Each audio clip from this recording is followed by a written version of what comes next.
Well, it's officially just you and the Oilers. The only two teams left in the league that I have not beaten. And that's going to change on Thursday. I'm not worried. Why are you so confident? Because I know your weakness. You're bad against bad goalies. Okay. So, I've got Martin Jones. Martin Jones has been a lot better this year. He just allowed 4 goals on 23 shots tonight. Okay, so he had a bad night, but... Against the Sharks. Oh. That is pretty bad, but... Without Tomas Hertl or Timo Meier. Oh, I'm in trouble. Big time. Low quality fans! A high quality Bruins team that is a dub! That's a pretty good dub. You know, usually I have like a follow-up to that where I was thinking about saying stuff, but I'm kind of burnt. I just got off work. I had to kind of piece together the game while at work. Like I'd watch some of it, pause it, do my job, watch some of it. Emergencies would come through the door, pause the game, you know how that works.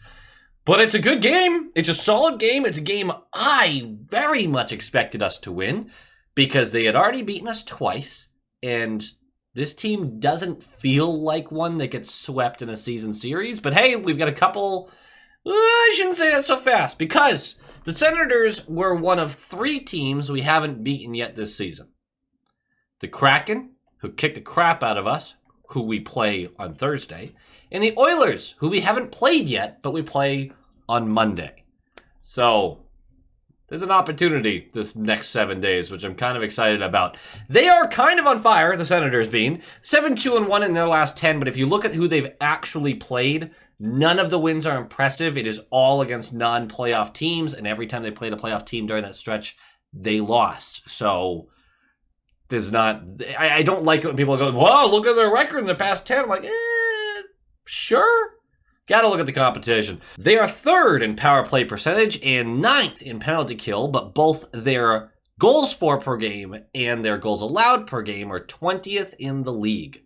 That's not great, and it's always weird to me when a team has really good special teams and then really bad overall numbers. Usually that points to something like a complete lack of depth, not great 5-on-5 structure. I don't know, but it's a little weird to see that their power play particularly is a top 5 power play, but they can't string together, you know, games in a row with high goal count. And to at least be the top half of the league, it's weird to me. They are on their 4th string goalie, so we'll pump our brakes on this. Senators fans get to be like, yeah, we beat you twice, and you only won by 2 with our 4th string goalie in. I had to watch this game on mute, never heard this guy's name before. Mandolese? I'm going to mispronounce it the whole video. I could go back and watch. I should just do that. Mandolese! I don't know why I didn't just do that in the first place. Forsberg tore both his ACLs with a body landing on him, or MCLs, something like that. Talbot, who's on my fantasy team, is still out for God knows what reason at this point. And Sagard played last night. So, on their 4th string goalie against the best team in the league. What could possibly go wrong? But he played really well, I thought. On our end, Ullmark gets the 2nd start in a row. Nosek is still out, and lines are unchanged from what we had last game.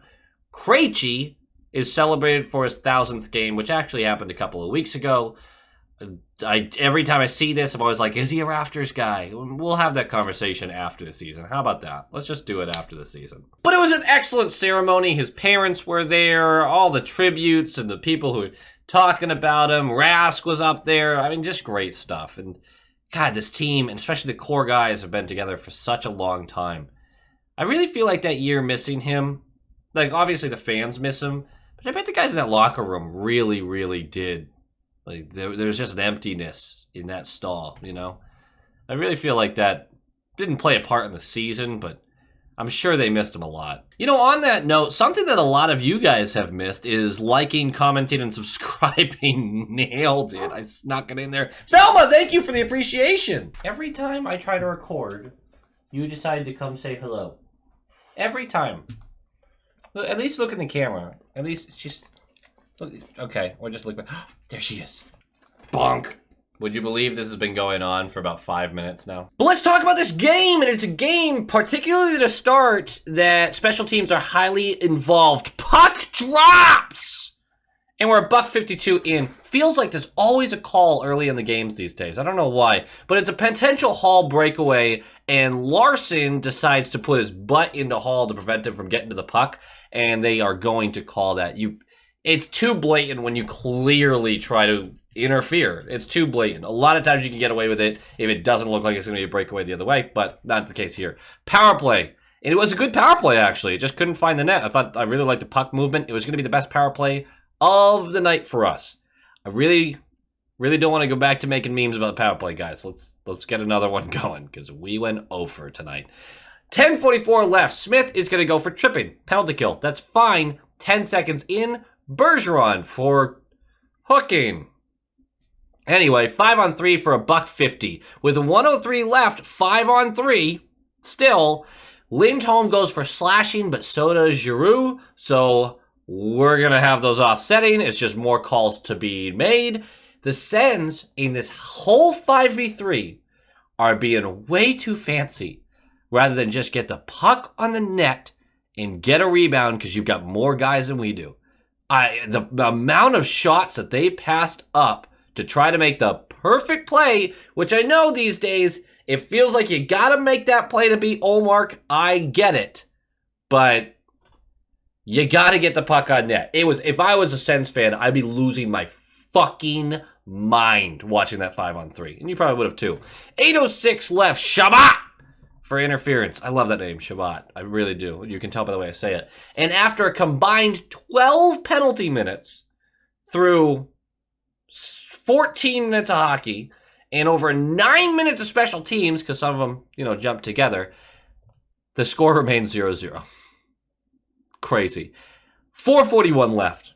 Our boy is back. Jake DeBrusk, his second game back, and he'll have a goal in this one too. It's a play down the right wall by Marchand, who has Zaitsev all over him. And the fact that Marchand is so strong and is able to hold his stance and move Zaitsev out of the way by turning his body and pushing the puck up to DeBrusk, who's coming down that right wall in the bottom of the right circle, grabs the puck, has a defender in front of him, will put the stick down on one knee, tosses it over hard and low on net, low pad. To me, it looked like he wasn't even trying to score. He was just trying to get it on net for a rebound. Well, it worked, because then he steps over that stick, it bounces back out to him, and he shovels this past, I've already forgotten how to say your name. I'm not watching it again.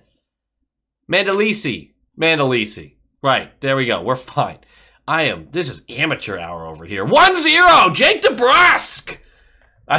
I'd really love to see him end the year with a pretty good goal total. I'm really excited for him. Really fun. 3:33 left. Krejci is going to go for throwing the stick. I haven't found a replay of this for some reason. I can't find it anywhere because I missed it during the play, and for some reason, when I tried to back it up, it kept freezing whenever I tried to see that portion. I don't know. So it was a throwing the stick penalty. We're going to the penalty kill. They manage a post shot, but penalty kill looks great. The penalty kill looks awesome. And then 30 seconds left in the period. The Grizz haters really, really came out for this one. They really did. It's a brutal turnover, though. Grzelcyk tries to pass it.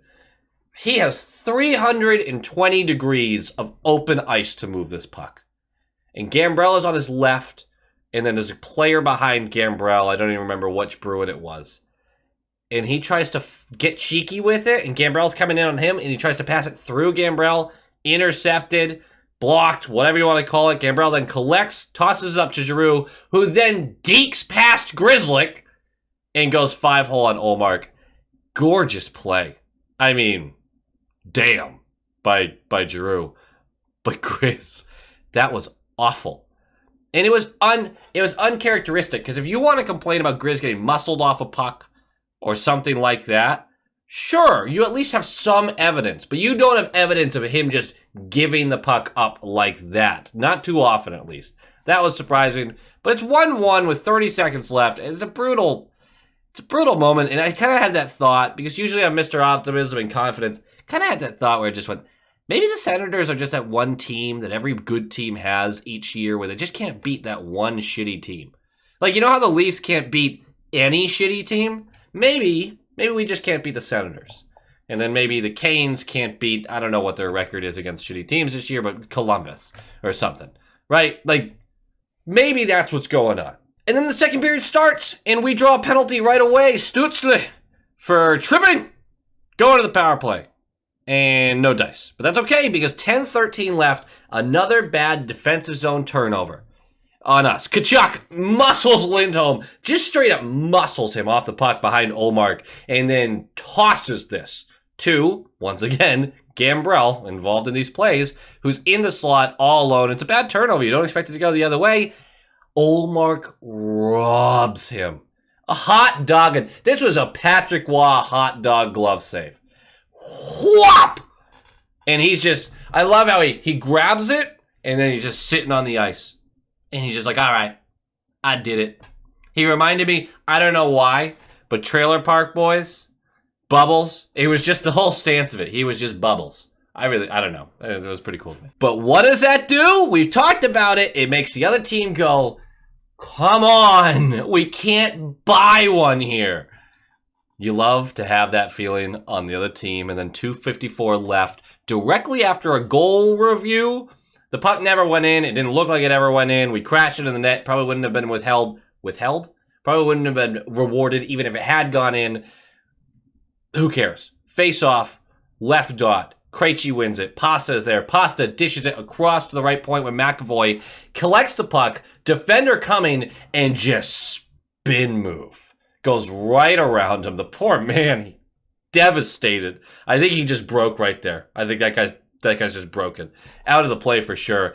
And then McAvoy chucks it, diagonal pass, right back to Pasta, who's in that low portion of the left circle. And Pasta didn't have to one-time this. He didn't. He collected the puck, and no one closed. I don't understand. The guy has 39 goals of the season at this point. And 40 goals. 39 goals of the season at this point. And no one closes in on him. And so he just takes 2 strides forward, picks his spot, high glove, ping in. Sniper-Rooney, and jeez.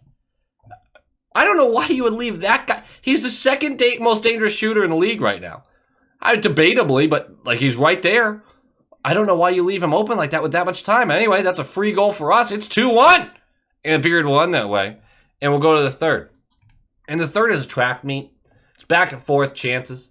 But it's pretty clean for the most part. There is a tripping call. Shabbat for tripping, power play, no dice once again, but the confidence is just never really there. We're 8 minutes in at this point. And then with about 8 minutes left, it's a lucky clear. It's a turnover in the offensive zone by the Sens. We're hustling to get that puck. McAvoy's on his knees. Pasta had just come through with his same section, trying to force a turnover and probably disturb the play enough to create this, but he just kept skating up to the neutral zone. You know, momentum. Definitely not cherry picking, just momentum. And McAvoy on his knees just clears it, and it happens to go right to Pasternak, who then gets a free breakaway. And you know those moments where a shooter goes, this goalie's having a good night, but they're still a fourth string goalie.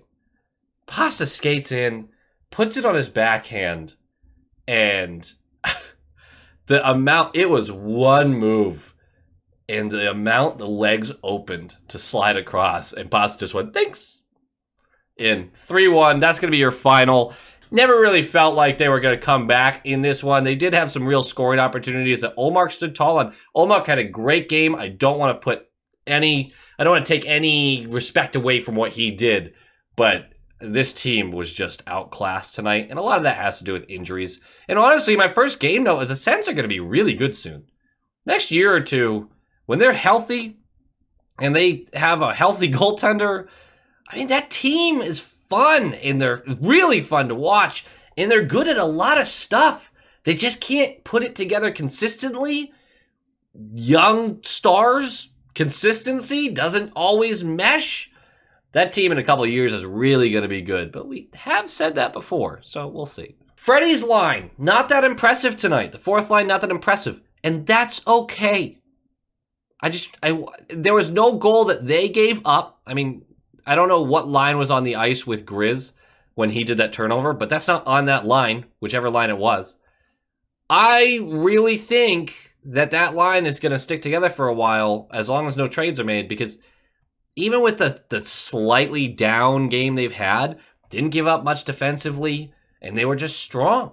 They just couldn't create tonight. If you're relying on your fourth line to create, what are we doing? It's okay for the fourth line to have an off night offensively, not defensively. And I thought they did their job once again. The Czech line looked great. Honestly, the whole top six looked great. DeBrusk is still on fire right now. I thought the team looked good. I thought the Sens played us pretty evenly, honestly. I thought they played a really good game. I think we were the better team. But I thought they were really impressive. And so this was just one of those solid wins where all right, we finally beat this team. Let's move on. I don't know if we match up with them again later in the season. I don't think it really matters at this point anyway. There's the two teams going two different directions for this season. So I'm just happy we got that win. I wanted it. You wanted it. We're still on pace to do something crazy potentially. Maybe not on pace, but we still have a chance to break a regular season record. I don't care if we do, if I'm going to be honest. But that's okay. Go Bees!